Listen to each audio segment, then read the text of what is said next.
Dalí fue un genio, sí, pero también fue un farsante brillante. Su vida estuvo marcada por un secreto oscuro que lo atormentó desde el primer día de su existencia y que explica por qué se convirtió en el artista más excéntrico y polémico del siglo XX. No te dejes engañar por los museos ni por los documentales dulzones que pintan a Dalí como un excéntrico inofensivo. Lo que había detrás era mucho más perturbador. Su infancia fue un escenario de fantasmas, su relación con su padre una guerra constante, y su obsesión con la muerte una sombra que lo perseguía sin descanso. Dalí fue un niño condenado a vivir en la piel de otro, un hermano que falleció antes de que él naciera, con el mismo nombre, Salvador. Sus padres lo presentaron como una especie de reencarnación del hijo perdido, y eso lo destruyó por dentro. ¿Cómo puede alguien crecer sintiéndose una copia? Desde pequeño supo que no era él, sino un sustituto, un eco, una segunda versión. Ese peso lo convirtió en alguien obsesionado con demostrar que existía, que no era un fantasma. Cada cuadro, cada escándalo, cada palabra era una declaración desesperada. Yo soy Salvador Dalí. La historia oficial del arte rara vez señala esta tragedia. Prefieren mostrarlo como un excéntrico simpático que pintaba relojes blandos. Pero lo cierto es que esos relojes son la metáfora más brutal de su vida. El tiempo derretido, deformado, quebrado. Dalí nunca tuvo un tiempo propio, siempre vivió en el tiempo prestado de otro. Su padre, Salvador Dalí, y Cusi, tampoco ayudó. Era un hombre rígido, severo, que veía en su hijo un niño raro, débil y demasiado sensible. Lo educó con disciplina férrea, pero sin ternura. Dalí creció con un padre que lo juzgaba constantemente y que jamás lo abrazó de verdad. Ese vacío paternal fue otro de sus demonios. Dalí pasó la vida buscando la aprobación de figuras de poder, desde maestros de arte hasta críticos, pero nunca la encontró del todo. Y esa búsqueda desesperada lo llevó a transformarse en un personaje cada vez más extremo, un payaso genial dispuesto a todo con tal de ser visto. Su madre, en cambio, fue su refugio, la única que parecía entenderlo. Pero cuando ella murió, Dalí apenas tenía 16 años. La pérdida lo destrozó, y su odio hacia su padre creció todavía más. Lo culpaba de todo, incluso de no haber protegido la fragilidad de su mundo infantil. La figura del hermano, el padre opresor y la madre perdida fueron el triángulo oscuro que moldeó la mente de Dalí, y de esa herida nacieron tanto sus cuadros inmortales como sus actos más grotescos. En la adolescencia, Dalí empezó a desarrollar obsesiones que lo acompañarían siempre. Una de ellas fue la muerte. La veía en todas partes, la sentía cerca, inevitable, casi como una amante que lo vigilaba. No podía dejar de pensar en lo efímero de la vida, en lo absurdo de existir solo para acabar en la nada. Esa obsesión se tradujo en imágenes perturbadoras en esqueletos, cadáveres, cuerpos que se derriten, paisajes desolados. No pintaba para decorar, pintaba para exorcizar. Dalí luchaba contra la nada con cada pincelada, intentando dejar huellas que sobrevivieran al paso implacable del tiempo. Su otra gran obsesión fue la sexualidad, pero no de forma convencional, sino como un terreno prohibido, lleno de miedo, deseo y culpa. Dalí tenía fobias sexuales, inseguridades profundas y al mismo tiempo un morbo desatado. Esa mezcla lo llevó a crear imágenes cargadas de erotismo inquietante, cuerpos fragmentados, desnudos imposibles, símbolos fálicos ocultos en paisajes surrealistas.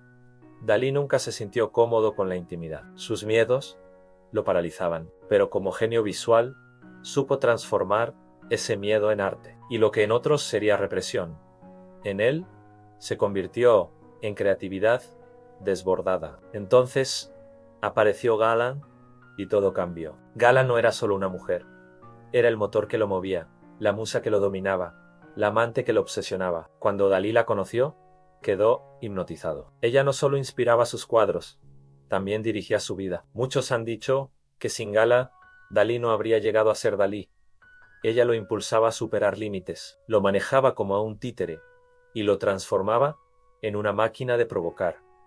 Gala era su salvación, pero también su condena. Dalí la adoraba como a una diosa, y esa adoración fue tan intensa que rozaba lo enfermizo. Gala se convirtió en su madre sustituta, su protectora y su verdugo. Lo controlaba todo en su dinero, sus contratos, sus relaciones. y Dalí aceptaba con sumisión. Lo más polémico es que Gala llevaba una vida sexual muy activa con otros hombres, y Dalí lo sabía e incluso lo alentaba. Se conformaba con observar, con imaginar, con sufrir. Era parte de su complejo mundo de obsesiones y miedos. La relación fue tan extraña como inseparable, un matrimonio de devoción, dolor y poder. Dalí también tuvo una relación contradictoria con la religión y la ciencia. De joven fue ateo y provocador, pero con los años se acercó al catolicismo con una fe exagerada. Al mismo tiempo estudiaba física, matemáticas, el ADN, la teoría atómica. Lo fascinaba la idea de que la realidad podía romperse en partículas invisibles, que el universo era un misterio sagrado y que él, como artista, podía descifrarlo en sus lienzos. Pero detrás de esa mezcla de fe y ciencia había, otra vez, el miedo. Dalí no soportaba la idea del vacío absoluto. La religión le ofrecía consuelo, la ciencia le daba enigmas, y él los mezclaba como un alquimista desesperado por hallar sentido en un mundo absurdo. Y por supuesto, Dalí fue un maestro del escándalo. No era solo un artista, era un showman. Caminaba por París con un oso hormiguero, daba conferencias vestido de astronauta, respondía a la prensa con frases absurdas. Todo lo convertía en espectáculo. Mucha gente lo veía como un genio loco, otros como un payaso. Pero Dalí lo hacía con un propósito. Nadie podía ignorarlo. Había aprendido desde niño que debía gritar para existir, y sus escándalos eran gritos visuales, estrategias para asegurarse de que el mundo nunca lo olvidara. Lo más irónico es que esa imagen excéntrica muchas veces ocultaba su fragilidad. Tras cada gesto exagerado, había un hombre aterrado de ser invisible, de no ser el verdadero Salvador Dalí. El lado oscuro de Dalí se entiende mejor cuando miramos sus cuadros. La persistencia de la memoria, con sus relojes blandos, no es solo un juego visual, es la confesión de su obsesión con el tiempo que se escapa, con la identidad que se derrite. Sus figuras blandas, sus cuerpos fragmentados, sus paisajes desiertos son espejos de su miedo a la nada. No son simples caprichos surrealistas, son confesiones disfrazadas. Incluso sus cuadros religiosos, cargados de cruces y éxtasis místicos, tienen siempre un aire inquietante, como si la fe fuera para él un refugio frágil, nunca suficiente para espantar el vacío que lo devoraba. ¿Y cuál fue su secreto más oscuro? No fue un vicio, ni un crimen, ni una traición. Fue algo más profundo, a la convicción de que nunca fue él mismo. Dalí vivió toda su vida luchando contra la sospecha de que era una copia, un sustituto, un impostor. Todo lo que hizo, desde sus excentricidades hasta sus cuadros inmortales, fue un intento desesperado de probar que existía de verdad, que no era solo el eco de un hermano. Ese es el secreto oscuro que los libros no cuentan. Dalí pintaba, provocaba y escandalizaba, porque en el fondo nunca estuvo seguro de estar vivo en el sentido pleno.